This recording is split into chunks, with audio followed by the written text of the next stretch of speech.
Hello friends, बहुत बहुत स्वागत है आपका मेरे चैनल मिस्टिक में। आशा करता हूँ आप सब मजे में होंगे। मित्रों, भगवान के साधना की एक बहुत ही विचित्र पद्धति है जिसको बहुत से सारे हमारे साधक भाई बहन नहीं जानते होंगे। हालांकि संतों ने, शास्त्रों ने इसको बहुत ही ज्यादा इफेक्टिव, बहुत ज्यादा पोटेंट माना है, और वो है नाम लेखन की प्रक्रिया।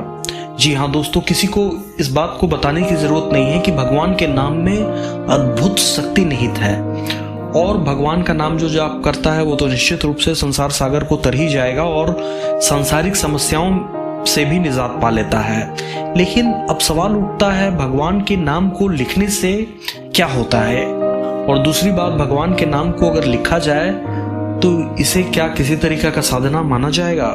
मित्रों, संतों का कहना है एक बार भगवान का नाम लिखना जो है बोलने की अपेक्षा 3 गुना ज्यादा पावरफुल होता है। इसका कारण ये है, आप भगवान का नाम ले सकते हैं, लेकिन अगर किसी साधक भाई बहन का जो चित्त है, चंचल है, वो पूरी तरह से भगवत भक्ति में समाविष्ट नहीं हुआ है, वो नाम लेते लेते सांसारिक विषयों का ध्यान भी कर सकता है। उस समय उसका मन भटक भी सकता है।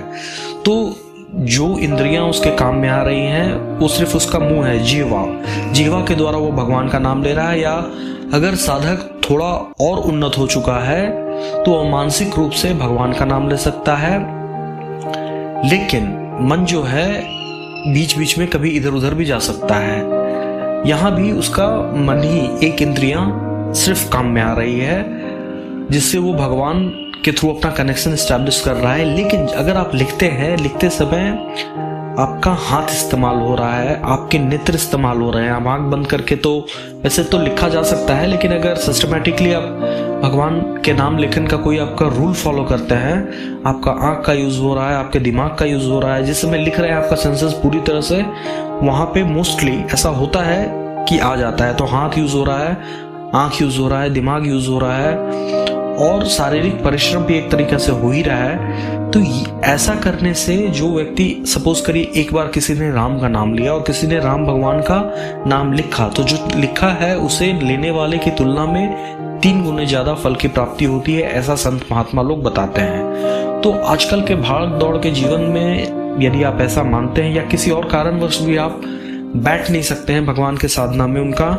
नाम के जप नहीं कर सकते हैं, तो आप भगवान का नाम जब भी आपको समय मिले लिख सकते हैं, और लिखने के बाद आप उसे पास भी रख सकते हैं, या किसी धार्मिक जगह पे, किसी मठ में, किसी मंदिर में आप उसे जमा भी कर सकते हैं। ये ठीक उस जमा को उसी तरीके से माना जाएगा।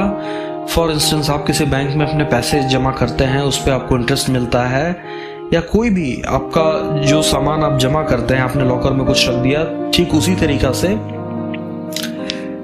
जैसे आपने किसी धार्मिक जगह पे अपना लेखन करके, सपोज करिए आपने 1 लाख भगवान का नाम लिखा, उसे जमा करा दिया, तो एक तरीका से भगवान के बैंक में आपने भगवान का नाम जमा करा दिया, और उसका जो ROI है, रेट ऑफ इंटरेस्ट, इतना ज्यादा है कि आपको अंदाजा भी नहीं होगा। तो अगर कोई बंधु जो है, या ऐसा भी मान सकते हैं, अगर किसी की जिह्वा, बोलने में किसी को कोई तकलीफ होता है, किसी का मन बहुत चंचल है, वो भगवान के नाम में एकाग्र नहीं हो पाता है, इसका अर्थ ये नहीं है कि वो भगवान नाम के लाभ से वंचित रहे। वो अपने आप को लेखन में पूरी तरह से संलग्न कर सकता है, और 3 गुना ज्यादा भगवत कृपा प्राप्त करने के लिए योग्य बन सकता है। तो मित्रों, अगर आप अपनी साधना को एक नई ऊंचाई देना चाहते हैं तो आप नाम लेखन में भी अपने आप को प्रवृत्त कर सकते हैं। खासकर जैसा कि मैंने बताया, कोई मेरे ऐसे भाई बहन जिनकी कोई इंद्रियां, जो उनका कोई डिसऑर्डर हो, बोल नहीं पाते हैं, या फिर मानसिक रूप से किसी चीज पे कंसंट्रेट नहीं कर पाते, उनके लिए तो नाम लेखन एक वरदान ही है जो प्रभु ने उनको प्रदान किया है। तो सारे लोग, नॉर्मल भी हैं जिनको कोई तकलीफ है, सारे लोग नाम लेखन में जुड़ सकते हैं और ईश्वर की अनुकंपा को प्राप्त करने के लिए योग्य हो सकते हैं। आशा करता हूँ मित्रों ये वीडियो आपको काफी इन्फॉर्मेटिव लगा होगा। कल मैं फिर एक रोचक वीडियो के साथ आऊंगा, तब तक के लिए बहुत बहुत धन्यवाद।